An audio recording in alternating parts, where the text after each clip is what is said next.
just before we crack on with anything else, so Evie and myself, my girl, we nipped up to our most local, I suppose you could call it,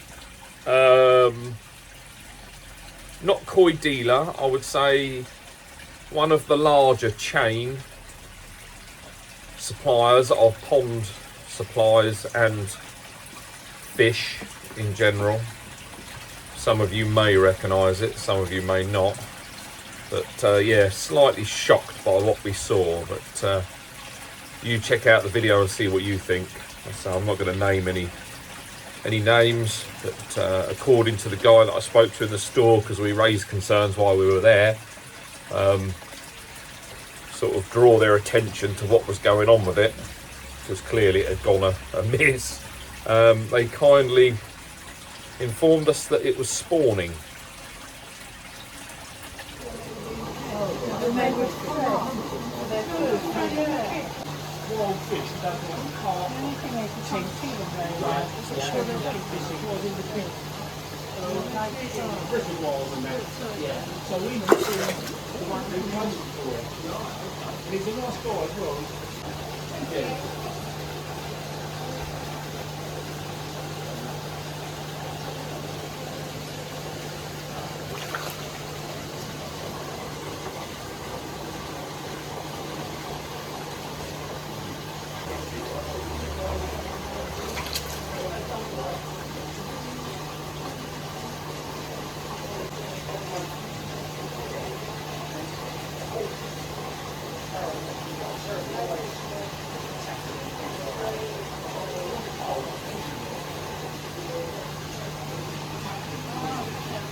Some of these are beasts.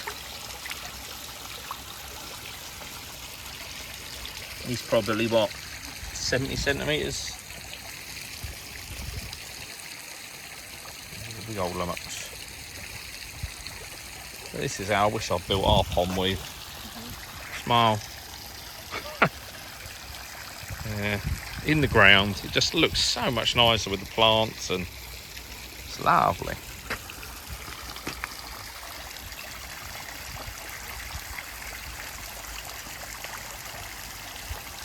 The little bog area. It's really nice.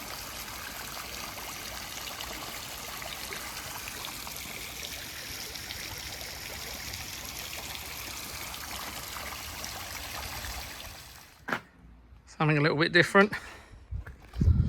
So I see other people sharing their hobbies. This is one of mine. So found all the Brigola. So we did that around the corner last year. Bear me 2 ticks. Last year, year before, can't remember now. Need to do jet wash. But,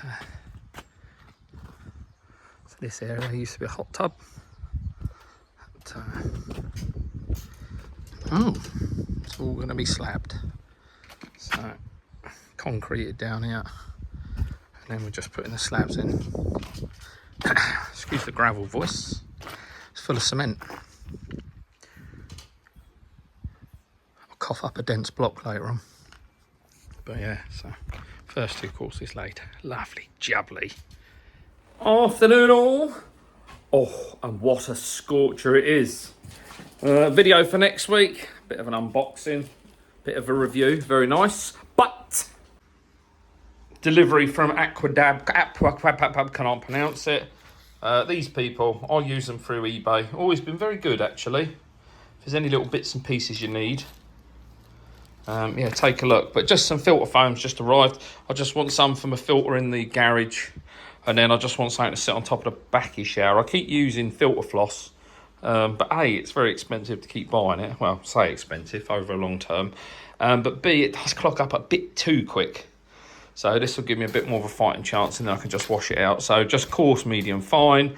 The fine on these sets from Aquadab, whatever it's called, Yeah, it's pretty good actually. So I'm just going to cut those. So this one I'll cut in half, obviously, and then it'll sit on top of the shower. And this one will just sit in as it is. Everybody's happy. Whoosh! Let's spin around. Thank you, Keith.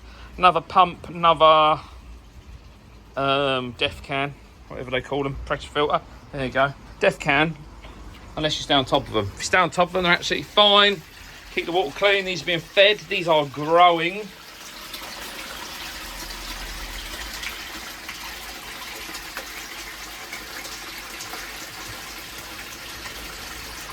Very quickly, just about to give them a quick clean out and do the filter. But yeah, look, so pretty. There's the old Tancho, the new one. Excuse it, bubbles. Hang on, let's turn that off, shall we? Let's see a bit more. There's some food floating on the top as well. There's the old Tancho. Look, oh, it's so nice. So nice. Actually, so I'll bump the temperature up. These are 24 degrees in here now. Just to get one last bit of extra feed in them. But I am going to have to move probably 3, if not 4, maybe even 5, but no more than 5, over into the main pond. Because they're getting a bit big for the ground, really. And as the temperature picks up, I think I'm about 21 degrees on the outside. Oh, look. A Spaniard dog. Good. Oi, good. You love the sun, don't you? He's sunbathing. One's in here absolutely fine. They've just had a feed. The sun's shining, so you can see the green on the bottom and the sides, but that's not the water. Water is clear, look. Lovely and clear. I have got to replace the UV in that this weekend, though. It's working, but I do like to change it, as I said before, as a matter of course. Everybody's happy in there. Touch wood, bacterial issues. You would have seen last week's video. All going swell. That's actually still in there. I've got to empty that out onto the garden. But yes, all going swimmingly well. Bacterial issues, no poorly fish. Everyone's alive, nobody's dead. But they will be if I don't put the air and the filter back on. So I'm going to get on with that now, get the foam installed. Right, I'll see you later on. Don't know when you're watching this, but right now, haircut tomorrow, so I get my beard trimmed. Looking a bit old, don't I? A bit old and decrepit, you know what I mean? It's Friday here, so I'm happy, because this means no work for 2 days, which is lovely. Still got a leak, sun's shining, don't fucking matter. See you in a bit. Here we go, just got that packed in there nice and tight. It's a little bit big, but I'd rather leave it big. And then it's almost going to force it to have to soak through. I will just have to keep an eye on it. It can build up and go over if it needs to. Hopefully enough, but I'll just have to keep an eye on it for the first week. Ignore that, that's fence paint, not dirt. The jack mat though, absolutely filthy. Shows you how much that these actually do miss, annoyingly, but that's the purpose of having the sponge, so I'm not too fussed. Right, let's get it set back up, give these a clean out, everybody's happy. A lovely afternoon. It's been crap all morning. Fish are happy. Still ain't done my UV bulb. Teds, well, we picked up, just went down to get some sinking food from the old local koi dealer, Icklesham Koi. Thank you, Bob and Tony. So I keep meaning to do it, and I forget every time. But picked up a bag of oyster shells, so 5 or 6 kilo in here. So obviously in a sack, got to take them out of the plastic wrappers, clearly. Yeah, and I'm just going to chuck that in my Nexus. So my KH is fairly low, and my pH tends to be a bit up and down. I do treat with sodium bicarbonate, but I don't really like doing it. It's another chemical that's added to the pond, in a way. So no, I'm going to drop this in. Obviously it's going to take a bit of time, so I shall keep an eye on the water parameters. But yeah, that's about it. So any of you that have a bit of an unstable pH, yeah, it's worth looking at the oyster shells. It's quite romantic as well, isn't it, oysters? So yeah, let's get this in the old Nexus, and it is jobs a good one. Right, I just darted in the old office quickly. I was thinking just before I put this in, excuse rolls of carpet, I've got to put the swimming pool out, so I needed something soft to put it under it. So this is just the oyster shells. Before I put them in, I just wanted to just to break down. Obviously, it's something that I've had a bit of a read up on. So at the moment, we got quite soft, I say quite soft water, very soft water. PH KH out the tap comes out at about... You have to excuse me being naked, so it's bloody hot in the little office. So yeah, so KH comes out at about 1 out of our tap. So at the moment, I buffer up. So my pH does fluctuate, certainly, especially in the evening. So at the moment, I buffer up with, you can buy KH buffers, but they're quite expensive. So I buffer up with sodium bicarbonate, so just food grade sodium bicarbonate, but it's a pain in the arse. I always forget to order it, I always forget to buy it, so I was just looking at a better way. So what's quite handy is my dealer, koi dealer, not drug dealer, my koi dealer is he's on the same water as we are around here, and we've had a huge amount of problems at the moment because we're having to have it delivered still. But yes, he did similar to me, but I noticed the other day in his Nexus, he's got oyster shells, so I started asking about the oyster shells. And obviously he explained the reason, and I thought, oh, that's handy, that sounds like a fix for my pond. But what I want to do is I'm going to read some verbatim, off of the internet, so just give you a bit of an understanding. So if anybody else is having similar to issues that I have with my pond, hopefully it's quite helpful to you. But yeah, so basically it says, and as I say, I'll read this verbatim. So oyster shells are a sure way to always keep KH and pH value under control. So oyster shells have an exceptionally stabilising effect on the KH value and consequently indirectly the pH value. The KH value provides an indication of the water's carbonate hardness. So obviously where I've got quite a low KH, I haven't got much of a buffering point in terms of incline, decline in pH levels. So where I haven't got that buffer, they can be quite detrimental to the koi's health.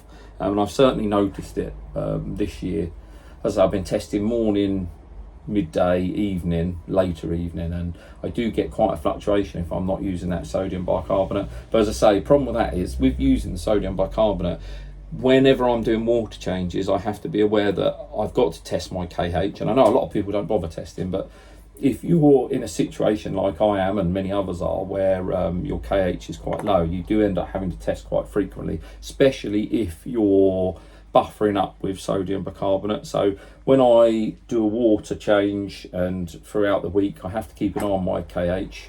If it starts to drop, I then have to add more sodium bicarbonate. If I forget, which I do quite often because I am, as you've noticed, very forgetful, and there's no strict science around measuring out. You could, but I just tend to chuck a cup forward every time I do a water change. Problem with that is KH goes up, then it drops slightly, and then I blah blah blah. I'm just not a very good.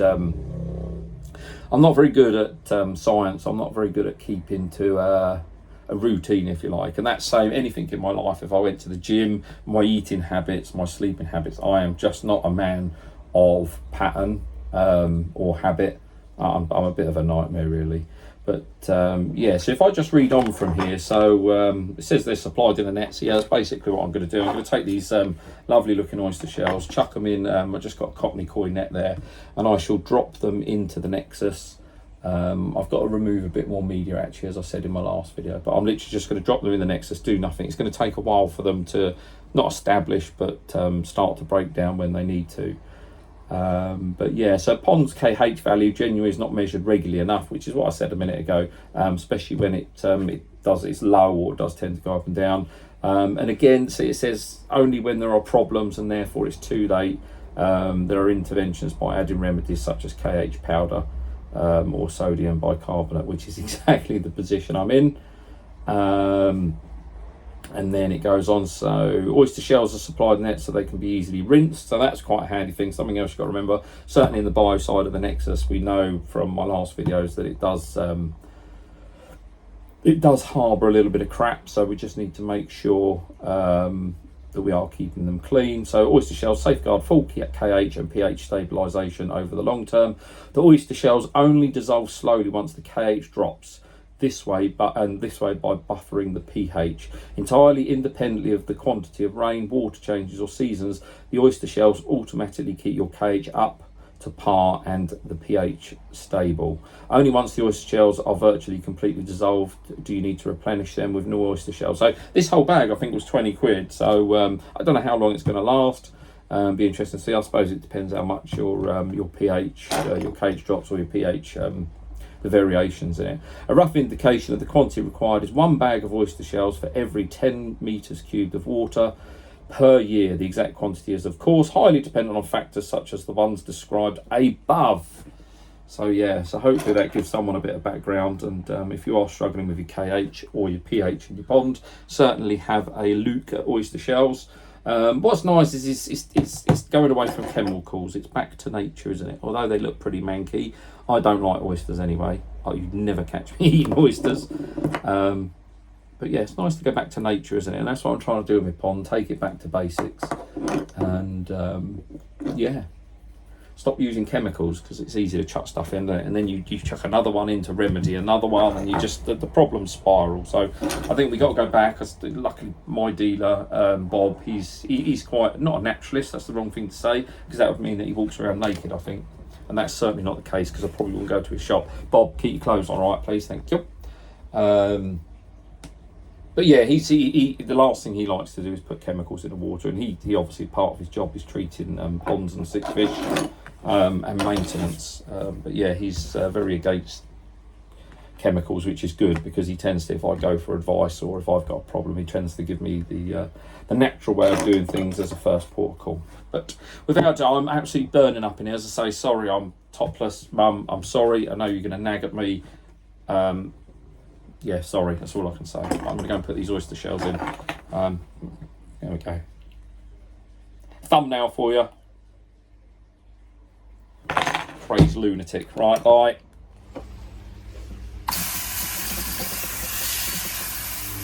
Oh, there we go. Whoa! Look, we got a runner. We got a runner. Fucking yeah, it's like Alcatraz. Ain't getting out of there. Right, so all I've done is just put it on a bit of hardwood. You know, everything in my house is fixed with wood or done with wood. But yes, that's just hanging just below the surface. What I might do is actually split it into 2 bags. It's quite a big bag, so I might do on the other side. Just being careful not to block anywhere up or stop media boiling, which is not. So that will just sit in there, and that will become my new best friend, hopefully. I'll put a bit of wood on it just so it doesn't sink to the bottom.